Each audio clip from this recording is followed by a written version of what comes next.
संभव हो सका है। परंतु आज के इस आधुनिक युग में नारियों का अस्तित्व खतरे में पड़ा हुआ है। बड़े ही आश्चर्य की बात है कि आज के समाज में एक बेटे के जन्म पर उत्सव मनाए जाते हैं और वही एक बेटी के जन्म पर दहेज रूपी दानों से भयभीत होकर लोग बेटियों की हत्या कर देते हैं।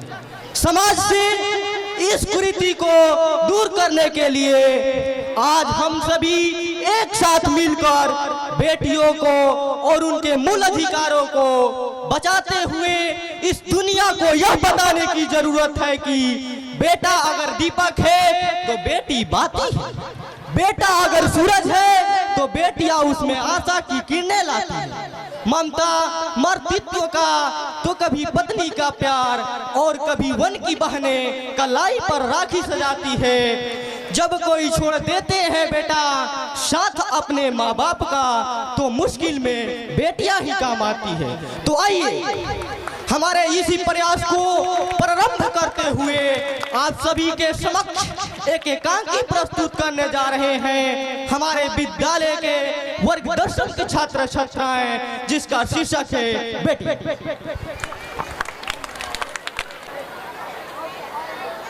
तू को जल्दी से तैयार कर दो, लड़के वाले आ रहे हैं। इस बार बहुत अच्छा रिश्ता आया है अपनी सीतू के लिए। रिश्ता अच्छा है तो दहेज भी तो ज्यादा मांगेंगे ना। दहेज के डर से बेटी को कब तक कुंवारी रखोगी शारदा? इस समाज में बिना दहेज के कोई शादी नहीं करता। यहाँ लड़की का पिता होना एक अभिशाप है। लड़की घर में कुंवारी रहती है तो लोग ताना मारते हैं, गालियाँ देते हैं। लड़की के घर की पगड़ी और प्रतिष्ठा 24 घंटे दांव पर लगी रहती है और मैं नहीं चाहता कि हमारी भी प्रतिष्ठा पर कोई आ जाए। हमारी आधी जिंदगी तो कट चुकी है, बाकी की आधी जिंदगी सूखी रोटी खाकर भी काट लेंगे, पर बेटी का ब्याह समय पे कर दे तो सर का बोझ हल्का हो जाएगा। बोझ हल्का हो जाएगा? पापा, क्या मैं आप लोगों पर बोझ बनी हुई हूँ? मेरी वजह से आप लोगों को समाज में गालियाँ सुननी पड़े, कर्ज में रहना पड़े और आधी जिंदगी सूखी रोटी खाकर बितानी पड़े, तो मुझे नहीं जीनी ऐसी जिंदगी। मेरा गला दबा दीजिए पापा, मैं मर जाना चाहती हूँ, पर मैं किसी पर बोझ बनकर नहीं जीना चाहती। अरे मेरी बच्ची, ऐसा मत बोल तू। मैं तो केवल तेरी बात नहीं कर रहा, ये तो दुनियादारी है। तुझमें तो हमारी सांसें बसी हुई है, तू तो हमारे जिगर का टुकड़ा है। अब जा जल्दी से तैयार, वो लोग आते ही होंगे। शारदा, ले जाओ हमारी लाडो को। जी।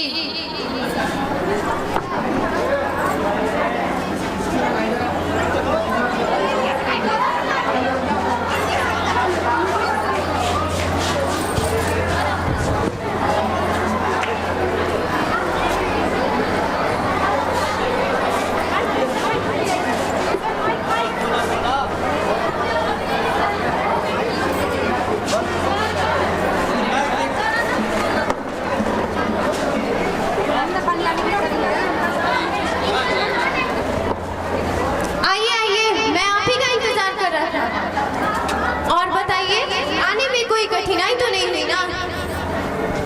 नहीं, बस ठीक है। आप लड़की दिखा दीजिए। जी बैठिए ना। शारदा, ओ शारदा, जल्दी से ले आओ हमारी सीतू को।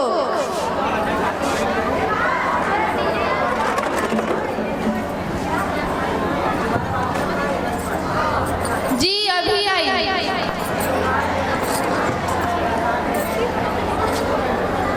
बेटी, तुम सबको प्रणाम कर लो।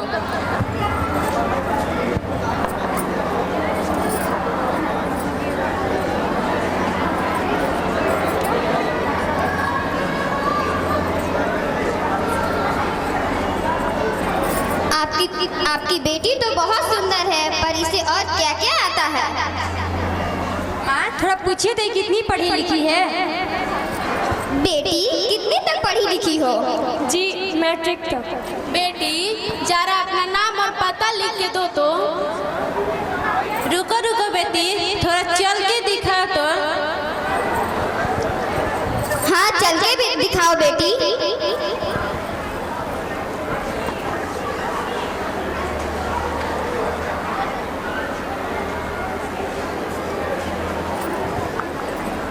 देखिए भाई साहब, आपकी बेटी तो बहुत सुंदर है, पर लेकिन बहुत सारी कमियां भी हैं। लेकिन आप चिंता ना करें, हम सब इसे सिखा देंगे। तो क्या लड़की आप लोगों को पसंद है? जी, लड़की तो पसंद है। अब थोड़ी लेन देन की बात की जाए तो ना बात आगे बढ़ेगी भाई साहब। जी कहिए ना, आपकी क्या मांग है? देखिए भाई साहब, हम लोग रईस आदमी है, हर जगह अपना मुंह नहीं खोलते। ये है हमारा डिमांड लिस्ट, पढ़ लीजिए।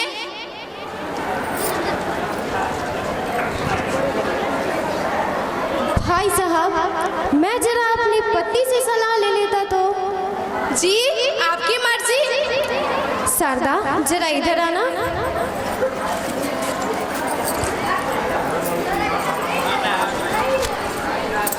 5 लाख रुपया और 10 तोला सोना कहाँ से लाएंगे?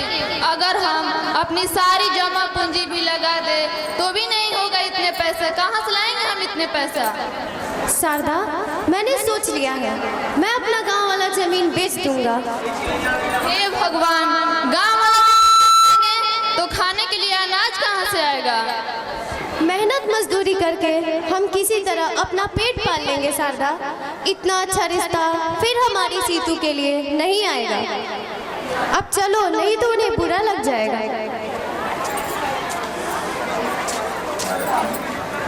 हो गई बात आपकी। देखिए भाई साहब, डिमांड लिस्ट में एक चीज छूट गई है। मेरे बेटे के लिए एक फटफटिया चाहिए। जी हम हर संभव प्रयास करेंगे कि आपकी सारी डिमांड पूरी हो। चलिए, ये तो बहुत अच्छी बात है। आप बताइए, हम लोग बारात लेकर कब आए? जी मैं पंडित जी से दिन तय करवा के आपको खबर भिजवा दूंगा। चलिए, तो हमें जाने के लिए इजाजत दीजिए। जी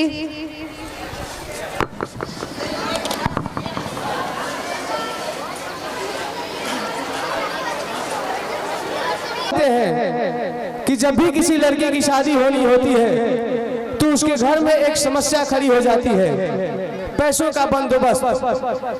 जो लोग अच्छे पैसे वाले हैं बड़े ही आराम से अपनी लड़की का शादी कर देते हैं, परंतु जिनके पास पैसे की कमी होती है उनके लिए किसी लड़की की शादी करना, उसकी परवरिश करना, उसके शिक्षा को और शिक्षा व्यवस्था को, उसके मूल अधिकारों को दिलाना बड़ी ही चुनौतीपूर्ण होता है।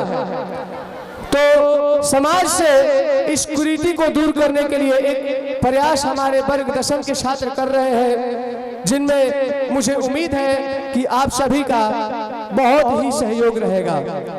आइए देखते हैं एकांकी का अगला दृश्य।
नई घड़ी आई है, मिलन है जुदाई। आप इसका ख्याल रखिएगा। जी पिताजी, मैं सीतू का बहुत अच्छे से ख्याल रखूंगा।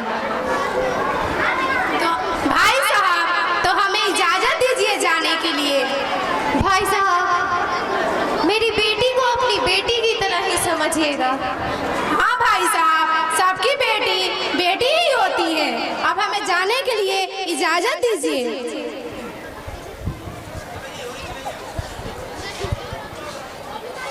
चलो शारदा, हमारे सर का बोझ हल्का हो गया।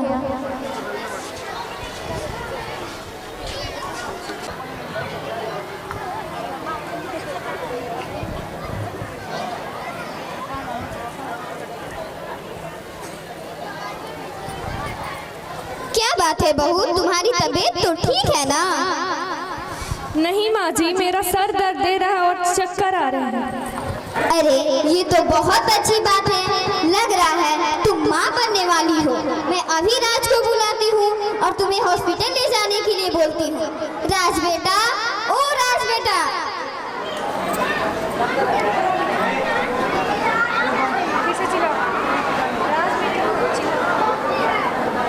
राज बेटा, ओ राज बेटा। जी माँ। बेटा, तुम बहू को हॉस्पिटल लेके जाओ और इसका ठीक से जांच करवा के लाना। और हाँ देखो बहू, तुम बेटी को ही जन्म देना, क्योंकि मुझे हर हाल में पोता ही चाहिए। जी माँ, अब हम लोग जा रहे हैं। चलो सीतू। बिरजू, ओ बिरजू। बिरजू, ओ बिरजू। जी मालकिन, कहिए क्या बात है? देखो, मोहल्ले की सभी यहाँ बोल देना मैं दादी बनने वाली हूँ, और शाम में गीत गाने के लिए भी बोल देना। और हाँ, बाजार से मिठाई भी लेते आना, क्योंकि सबका मुंह भी तो मीठा कराना है। मालकिन, थोड़ा धीरे बोलिए, नहीं तो आपका सांस फूलने लगेगा। और मैं भी तो इंसान हूँ ना, एक बार में एक ही काम कर सकता हूँ। अरे जाना जल्दी। कितना अच्छा लगेगा, मेरा पोता मेरे साथ होगा, मेरा पोता मेरे साथ खेलेगा। मोहल्ले की सारी औरतें मुझे देख के जलेंगी और मैं अपने पोते को सीने से लगाकर घूमूंगी।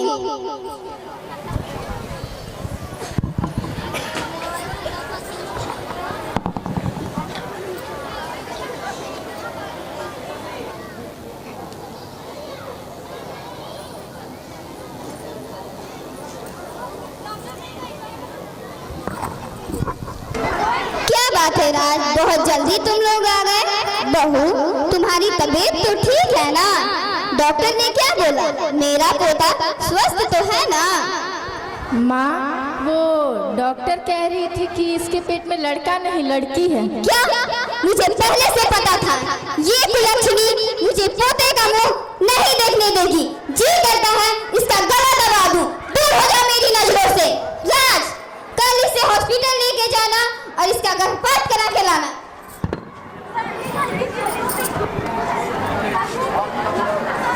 सीतू, तुम माँ की बातों का बुरा मत मानना। कल सुबह हम लोग अस्पताल जाएंगे और तुम्हारा गर्भपात कराएंगे, फिर सब सही हो जाएगा। राज, तो क्या आप भी हमारे बच्चे को मार देना चाहते हैं? सीतू, तुम जिसे बच्चा कह रही हो, बच्चा नहीं बच्ची है, बच्ची। तो क्या फर्क पड़ता है राज? बच्ची है तो उसकी रगों में भी तो हमारा ही खून है ना। हाँ हाँ, मुझे पता है, लेकिन जो खून आगे चलकर जख्म बना दे उसे निकाल देने में ही भलाई है। मुझे और मेरे परिवार को सिर्फ और सिर्फ बेटा चाहिए। बेटा बेटा बेटा, सबको बेटा ही चाहिए। ये मत भूलिए कि एक बेटे को जन्म देने के लिए भी एक बेटी की जरूरत होती है। बेटा अगर भाग्य है तो बेटी भाग्य विधाता है, क्योंकि बेटा एक बेटी के पेट से ही आता है। बंद करो अपना ये परपंच, नहीं सुनना है मुझे। कल सुबह तैयार रहना अस्पताल जाने के लिए। राज, राज मेरी बात तो सुनिए राज।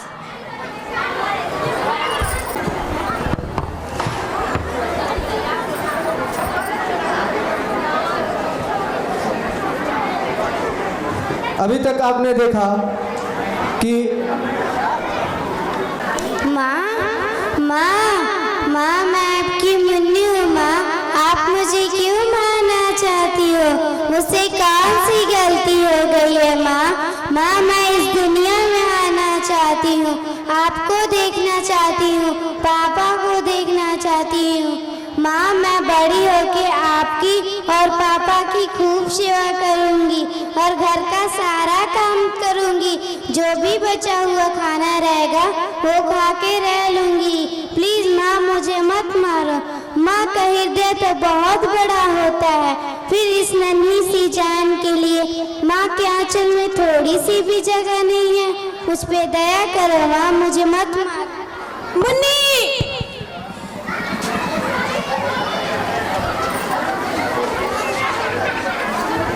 क्या हुआ सीतू? तुम अभी तक तैयार नहीं हुई? अस्पताल के लिए देरी हो रहा है। रात में मुझे अजीब अजीब से सपने आ रहे थे। पता नहीं क्यों मुझे लगता है कि मुझे इस बच्चे को जन्म देना चाहिए। ओहो सीतू, कितनी बार बोलूं, मुझे और मेरे परिवार को सिर्फ और सिर्फ बेटा चाहिए, समझी? राज, मैंने सुना है कि गर्भपात कराना एक कानूनन अपराध है। कहीं पुलिस केस हो गया तो? तुम उसकी चिंता मत करो, अस्पताल में सब पहले से ही सेट रहता है, डॉक्टर पुलिस सब मिले रहते हैं, सब सही से हो जाएगा, बस तुम चलो।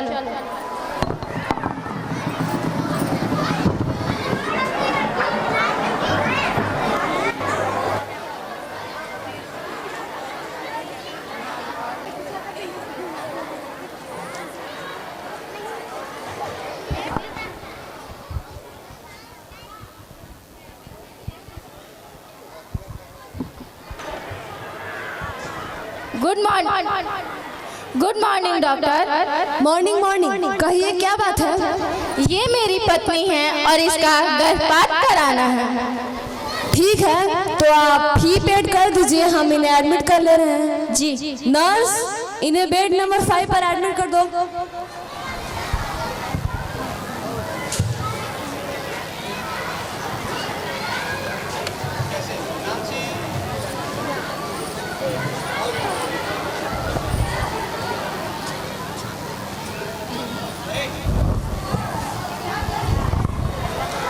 रीटा, पता नहीं मेरा मन नहीं कर रहा है कि मैं इस औरत का गर्भपात करूं। मुझे अंदर से बहुत घबराहट हो रही है। लेकिन डॉक्टर, इसका गर्भपात तो करना ही पड़ेगा क्योंकि इसका फी तो पेड हो चुका है।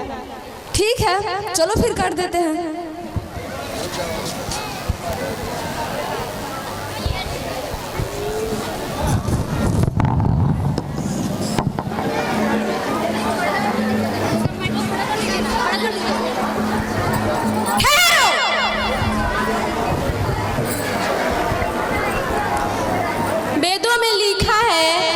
स्मृति के अनुसार भ्रूण हत्या एक ज्ञानी और पवित्र व्यक्ति के हत्या के समान है। हिंदू नीति के अनुसार गर्भवती स्त्री की हत्या और उसके भ्रूण की हत्या एक ब्राह्मण की हत्या के समान है। इस्लाम धर्म हर प्रकार की भ्रूण हत्या का निषेध करता है। अलीफ में कहा गया है, अल्लाह कहता है, जिसने भी 2 कन्याओं की उचित परवरिश की है वह न्याय के दिन मेरे निकट होगा। शरीयत के अनुसार गर्भ के बच्चों का लिंग जांचना भी एक अपराध है। क्रिस्टीय धर्म यह धर्म सिखलाता है ईश्वर ही जीवन के रचयिता और स्वामी है। जीवन उसका अनमोल उपहार है। किसी को भी किसी भी जीव की हत्या करने का अधिकार नहीं। गुरु नानक जी कहते हैं, जो स्त्री राजा महाराजाओं को जन्म देती है उसे तुम क्यों तिरस्कृत कर रहे हो? हमारा जीवन, संबंध और अस्तित्व स्त्री के कारण ही है, उसे तुम क्यों नष्ट कर रहे हो? तुम तो एक चिकित्सक हो। चिकित्सक और वैद्य का धर्म तो रोगियों को रक्षा करना होता है, जीवों को बचाना होता है। फिर तुम इस तरह के जघन्य अपराध क्यों कर रही हो? इस गलती के लिए तुम्हें इस लोक में तो क्या परलोक में भी कभी शांति नहीं मिलेगी और ईश्वर ऐसा मत कहिए, मुझे माफ कर दीजिए। आप लोगों ने मेरी आंखें खोल दी।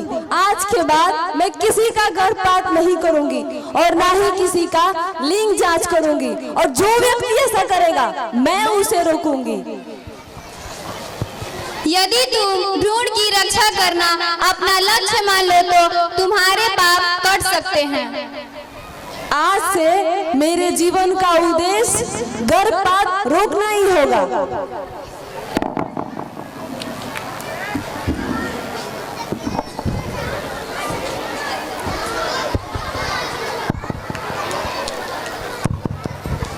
नर्स, इनके पति को ऑफिस में बुलाना।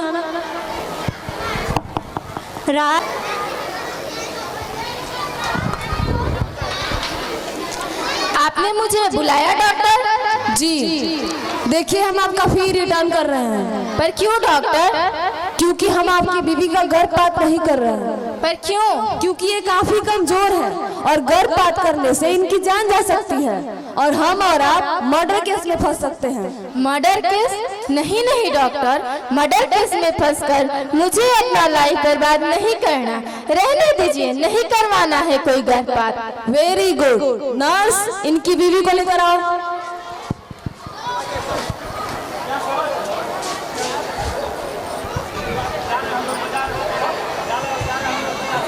चलो, जो चाहती थी वो हो गया ना।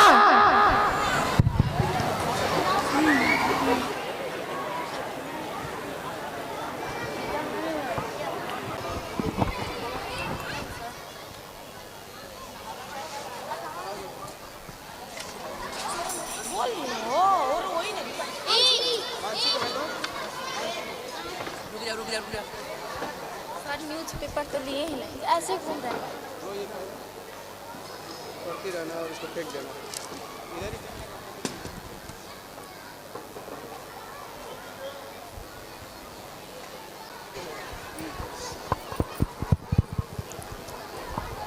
राज, देखिए ना हमारी बच्ची कितनी प्यारी लग रही है। हट हट हट हट। कितनी बार कहा है तुझे इस मनहूस को मेरे सामने मत लाना, पूरा दिन खराब चला जाता है।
रंगी बुनूं तेरे काजल में मैं काली रहना भरूं तेरी मेहंदी में मैं कच्ची धूप बनूं तेरे नैनों सजा दूं नया सपना थोड़ी चिड़ैया मेरी चिड़ैया अंगना में फिर आ जा रे थोड़ी चिड़ैया रंगी सी चिड़िया अंगना में फिर आ जा रे अंधियारा है घना और लहू से सना किरणों के दिन के अंबर से झुमके अंगना में फिर आ